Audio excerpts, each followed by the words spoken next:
Okay, folks, here we go. It's already been crazy. It's been so wild. Okay, listen up, folks. I'm just giving you a quick check in. Dave and I are going to be working on a video tonight. I documented the whole trip up here. It's off the hook. It's just you have to see it and you have to see all the little documented videos that I did on this phone and I documented all these things that happened and we're going to be stitching together about 8 to 10 little video clips off this phone for tonight. But I'm giving everybody kind of a heads up on the Grand Junction event again. Now, listen, I understand a lot of people get really excited and want to participate. I get it. I remember when I got saved and I was so excited about just being saved and just having this, new spirit in me. I just wanted to connect.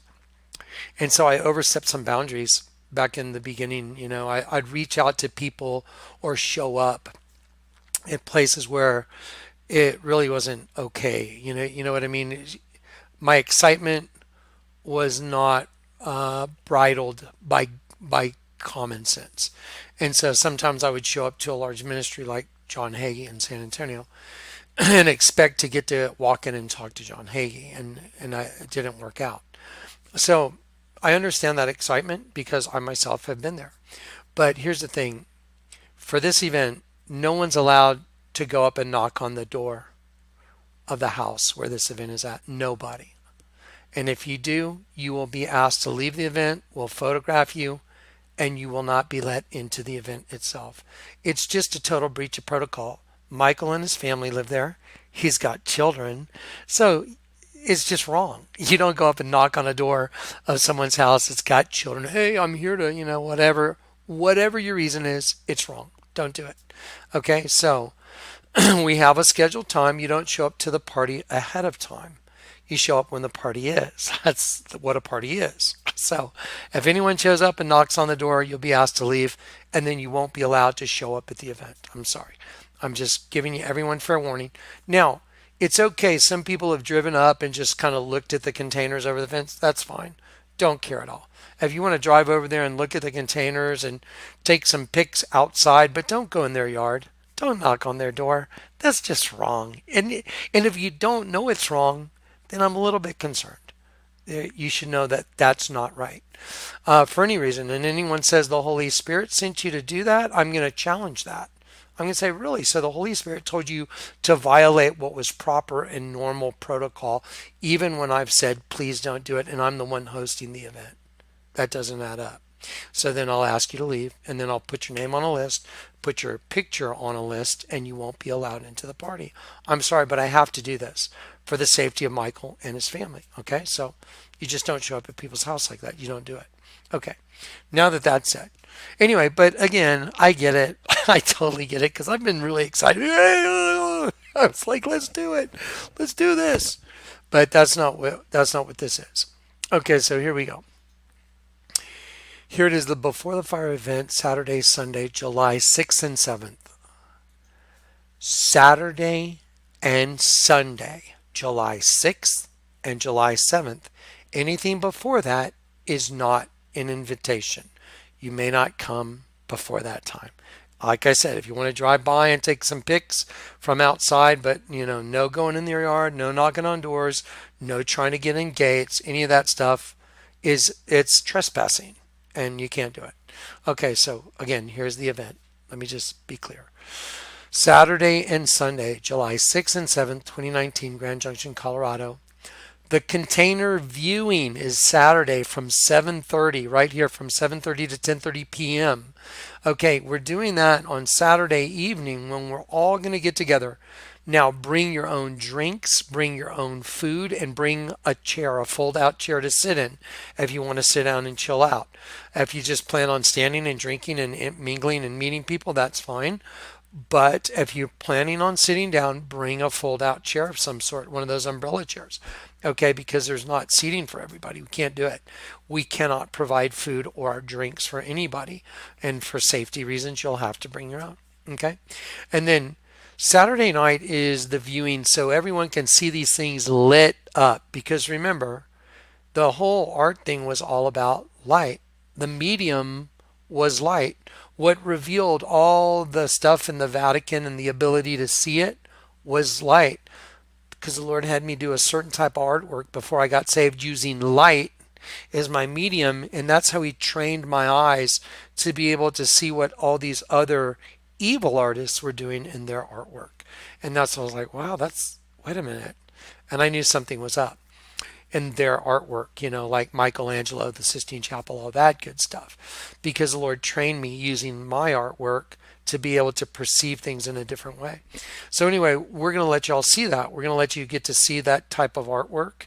And it's 2 art galleries basically that are lit up. You may not go in, but they have glass garage doors, and you can stand there and walk right up and look in and take photos, do all that, take photo ops, whatever, that's fine. Anyway, so that's going to be Saturday night. So we want y'all to join us Saturday night. We're going to get together and everybody meet each other. We'll come together as a big group of believers. And the Lord told me how He wants me to start the get together. And it's really, I was just like, wow, that's really a neat way to start it. So we're going to, when we get together at 7:30, I'm going to have a little PA system. I'm going to talk to everybody for just a couple minutes, nothing like a YouTube video. 2 hours later, everybody's like, oh, God, shut up. I'm going to talk for like 5 minutes, and then I'm going to lead us in a prayer. And then we're going to just get started and everybody meet each other. Okay, and then we're doing that Saturday. And then Sunday is the skydive. Now, the skydives, if you want to catch the skydive, we have a map. Let me go to the map.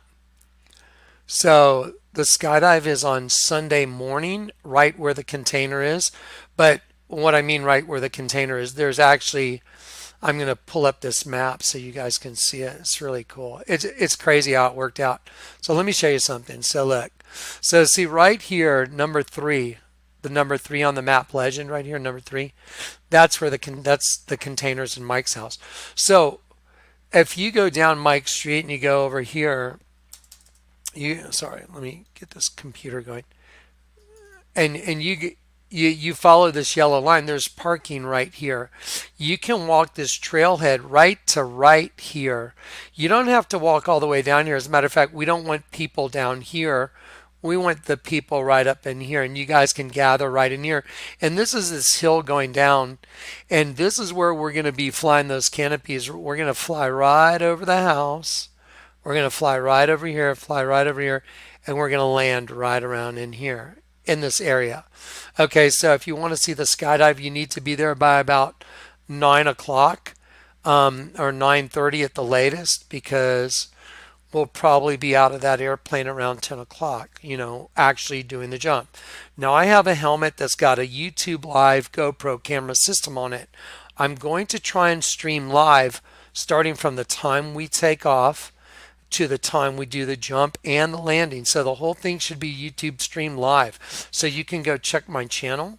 If you want to see if it's on, just go to my channel, say live streaming, just click on it, and you can watch the whole thing streaming live. And it'll show us at the drop zone, doing our thing, getting in the plane, taking off, flying over there, talking. I have a communication system on the helmet, and, there'll be stuff going on. So, you can check that out. And then we're going to do the jump, and we're going to land, and then we're going to, obviously drop our, we got to ungear. We'll have all our skydiving gear. So we got to get rid of that and all that stuff, and then get ready for the get together that afternoon. So the jump is in the morning. 9:30 should be the very latest you should be there. And then later in the afternoon, we're all going to get back together. We're going to get back together at the container.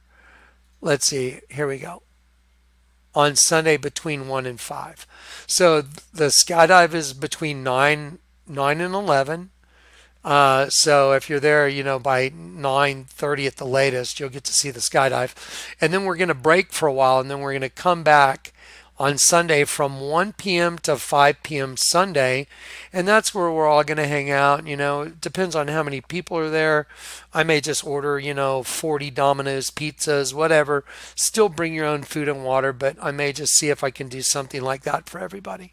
We'll just see where we're at on the budget and everything like that. You know what I mean? And so I'll hang out and I'll get to talk to everybody, meet everybody. And we're going to pass out flyers, by the way. We have a bunch of photos of a bunch of people we're looking for from YouTube. And we're going to give you a flyer when you come in. If you see any of these people, you will alert us immediately and we'll have the police take them away, because if they're here and they're on that piece of paper, well then the cops know they're not supposed to be here. They're here for the wrong reasons. And I told you, anyone that showed up for the wrong reasons, you got to talk to the boss about that. And I mean the boss. And it's not good. Okay.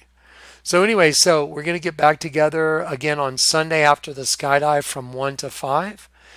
And then we're all going to hang out, and then that'll be it. And then any people that want to get together in Grand Junction, go meet up, whatever, y'all meet each other and y'all go hang out and do your thing. Now, do I know if something's going to happen? No, but I've done some videos with Michael. And on the way here, I had to remember I told you in the other videos, I had to stop and lay hands on a lady named Jory Lamb. And I stopped at their house and I was just buzzing the whole time. The Lord had me lay hands on her. And I think He's asking her to take a step of faith. And but I felt the buzz just like when I laid hands on George. You remember George, the guy that had the affliction where he'd pass out all the time, where it was just my body was just buzzing and quivering, and it's really wild. So anyway, I laid hands on Jory and Tom Lamb, and but what's so significant about that part of the journey is what it meant. And I videotaped it. I actually left their house. I left their house and I was driving towards Grand Junction. So I was leaving Las Vegas and I heard the Lord say, go back and videotape the gates opening. And I'm like, what? And I heard the Lord say, go back and videotape the gates opening and the number for the gate and the significance, the spiritual significance.